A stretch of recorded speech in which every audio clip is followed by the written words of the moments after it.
স্থানের মুরব্বিয়ানগণ, আমার স্নেহাস্পদ ছোট ভাইয়েরা, আমার সন্তানেরা, আসসালামু আলাইকুম ওয়া রাহমাতুল্লাহি ওয়া বারাকাতুহু।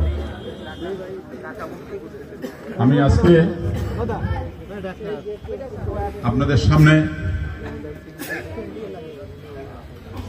যে কারণে এসেছি, মিটিং এর প্রথমেই সেই কারণটা আমি আপনাদের ব্যাখ্যা করতেছি, তাতে আপনাদের সুবিধা হবে কথাগুলো বলার জন্য।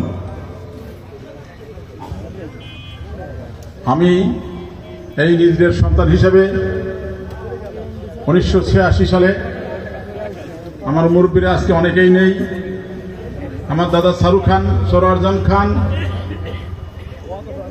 মরহুম জয়নুল সর্দার সাহেব এবং সেই সময়ের মরহুম ধরু শেখ সাহেব সহ অনেক মুরব্বীরা আজকে দুনিয়ায় নাই। কেরামত মিনা নেই, ওহাব মিনা সাহেব নেই, দাউদ মাস্টার সাহেব নেই, যারা এই নিজরাকে সেদিন ঐক্যবদ্ধ করেছিলেন। সেই 86 সালে আমার পায়ের তলে মাটি বলতে একমাত্র নিজরাই আমার পায়ের তলে মাটি দিয়েছিল। তখন আমার আগে নিজরে থেকে কেউ কোনোদিন গোপালগঞ্জ জেলা লেভেলে কোনো রাজনীতি করে নাই, এবং আমাদের নিজের গোপালগঞ্জের কোনো অস্তিত্ব ছিল না। সেই 86 সালে নিজরে গ্রামের লোক যখন ঐক্যবদ্ধ হলো, তখন সারা গোপালগঞ্জের মানুষ দেখেছে যে নিজের লোকেরা কোন পর্যায়ে যেতে পারে।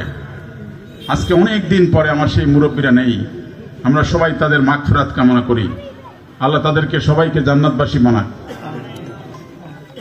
আমরা আজকে বহু বছর পরে আবার নির্বাচনের পরিবেশ এসেছে।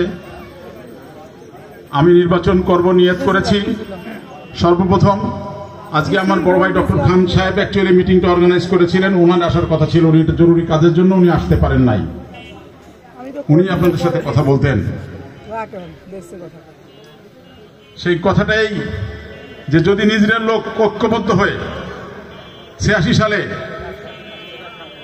সকলে মিলে একমত না হতো, তাহলে আজকে এমএস খান মঞ্জু তৈরি হতো না।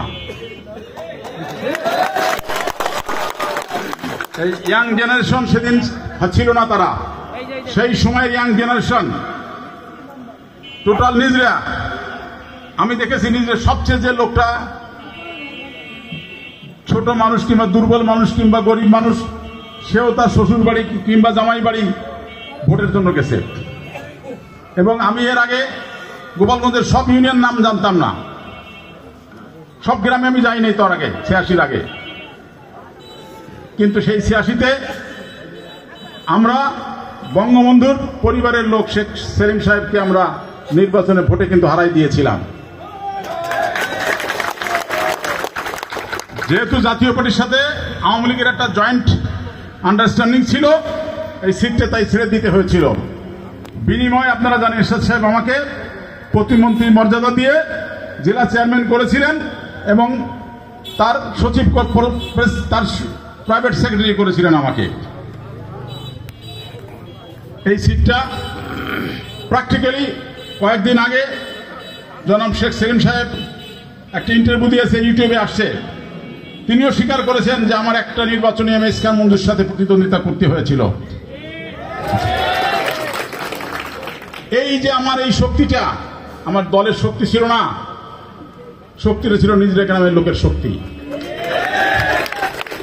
এই নিজরা গ্রামের সন্তানেরা এবং তাদের আশেপাশে যারা আছে, নিজামকান্দি, বেথুরি ইউনিয়নের, কলপুরের এই অর্থাৎ এই এলাকার আশেপাশে যারা আমাদের, এরাই ঐক্যবদ্ধ হয়ে সারা গোপালগঞ্জকে বুঝাই দিয়েছিল যে আমরা কি পারি। এবং এরপরে 89-এ আপনাদের মনে আছে গোপালগঞ্জে আওয়ামী লীগের উপজেলা প্রার্থী প্রাক্তন মন্ত্রী মরহুম আব্দুল্লাহ মিয়াকে আপনারা হারাই দিয়েছিলেন শুরু থেকে দিয়ে, এই নিজের লোকেরাই হারাইয়েছিল। আমি মনে করি আজকে শুরু খাও নেই, সময় প্রায় শেষ, আমি হয়তো একদিন থাকবো না। আমার এই ইয়াং জেনারেশন এইবার তারা তাদেরকে যারা আপনারা বয়স্ক আছেন, ওই 86-তে যারা দায়িত্ব পালন করেছেন, তারা এদেরকে বুঝাই দেবেন এদের মধ্যে থেকে আবার এমএস খান মন্দির তৈরি হবে, সুরক্ষা তৈরি হবে, গোপালগঞ্জের নেতৃত্ব আবার এরাই দেবে। সেই জন্য আমাকে যেহেতু আজকে যে নির্বাচনটা সামনে আসতেছে, আমার মূল প্রতিদ্বন্দ্বী ছিল শেখ সেলিম সাহেব, তেনার নির্বাচন করার পরিবেশ এখন আর নাই, অর্থাৎ আমাদের সামনে এখন যুদ্ধ কিন্তু নাই। তবে একটা যুদ্ধ আছে, সে যুদ্ধ হলো ভবিষ্যতে নেতৃত্ব তৈরি করতে হবে। সেই নেতৃত্ব তৈরি করার জন্য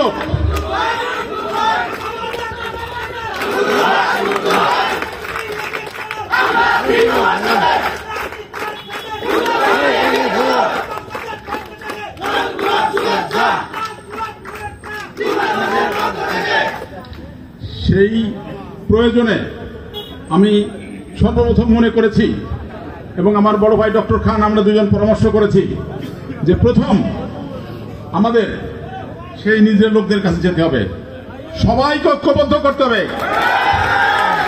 আজকে যদি নিজের ছোট বড়, সবচেয়ে ছোট, বয়স কম, বয়স বেশি, সকল পাড়ার হিন্দু মুসলমান সকলে ঐক্যবদ্ধ হয়ে যদি আজকে আমাকে আপনারা এই নির্বাচন করার অনুমতি দেন, তাহলে আমি কাজ শুরু করবো, না হলে আমি নির্বাচন করব না।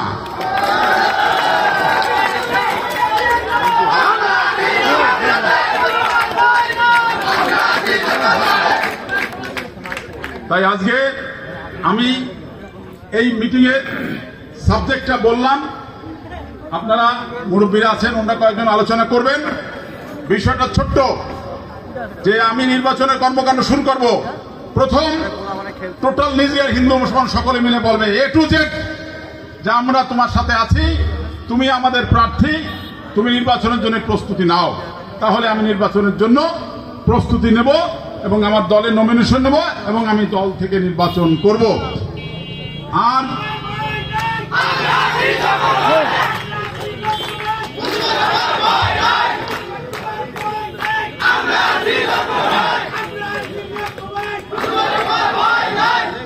আমার কাছে সর্বপ্রথম আমার দলের থেকে আমার গ্রামের লোক বেশি ইম্পর্টেন্ট। কারণ আমার গ্রামের লোক যদি সবাই ঐক্যবদ্ধ হয়, তাহলে আমরা প্রমাণ করেছি সুরক্ষা কোনো দলের লোক ছিল না। আমরা শেখ পরিবারের সাথে লড়াই করে আমরা উপজেলা চেয়ারম্যান সিনায় আনছি গোপালগঞ্জের সদরে। আমরা আবারও যদি টোটাল নিজের লোক ঐক্যবদ্ধ হয়, তাহলে আমাদের আত্মীয় স্বজন যারা বিভিন্ন গ্রামে আছে সকলের সাথে আমরা আলোচনা করে সকলকে সাথে নিয়ে আমরা আবার গোপালগঞ্জের নেতৃত্ব আমাদের হাতে নিয়ে আসতে পারবো। তাই আজকে আপনারা সবাই ঐক্যবদ্ধ হলে, আমার আশেপাশে আমার যারা সমর্থক আশেপাশে অনেকে এখানে আসছে, আমি সবাইকে বলছি আগে নিজের লোক যদি ঐক্যবদ্ধ হয়ে আমাকে অনুমতি দেয়, তারপরে আমি আপনাদের সাথে কাজ শুরু করব। এই জন্য আজকে আপনাদের কাছে আসছি। আমার মুরব্বী একসময় মুক্তিযুদ্ধে আমি উনি আমার হাতে খড়ি দিয়ে মুক্তিযুদ্ধে নিয়েছিলেন, উনি এই মিটিং এর সভাপতি করছে। আরো মুরব্বীরা আছে, ইয়াং জেনারেশন আছে। ভাই কই কেন, আমার চাচা ভাই এখানে আমি সবাই ভাই কইতে পারি না, আমার তো অনেকে।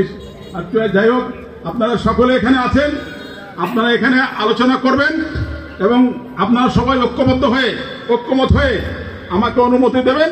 তারপর ইনশাল্লাহ আমি কাজ শুরু করব এবং আমি প্রত্যেক গ্রামে প্রত্যেক বাড়ি বাড়ি গেছি। আমি গোপালগঞ্জ, কাশিয়ানী, মুর্শিদপুরের এমন কোনো বাড়ি বলতে পারবেন আমি তার বাড়িতে যাই নাই। অতএব আবার আমি প্রত্যেকের বাড়ি বাড়ি যাওয়া শুরু করব এবং কর্মকাণ্ড শুরু করব। তাই এই জন্য এখন আপনারা এখানে যেহেতু সময় কম, মাগরিবের নামাজের আগে শেষ করতে হবে মিটিং, এই জন্য আপনারা পাড়া ওয়াইজ অথবা হিসেব ওয়ার্ড ওয়াইজ একজন একজন করে আপনারা কথা বলে অনুমতি দিয়ে দেন। ধন্যবাদ জনাব এমএস খান মঞ্জুকে। এবার আজকে বক্তব্য রাখবেন অ্যাডভোকেট নাছিম 1 নম্বর। চলো বাবা, এখন আমরা বেরোই পড়ে।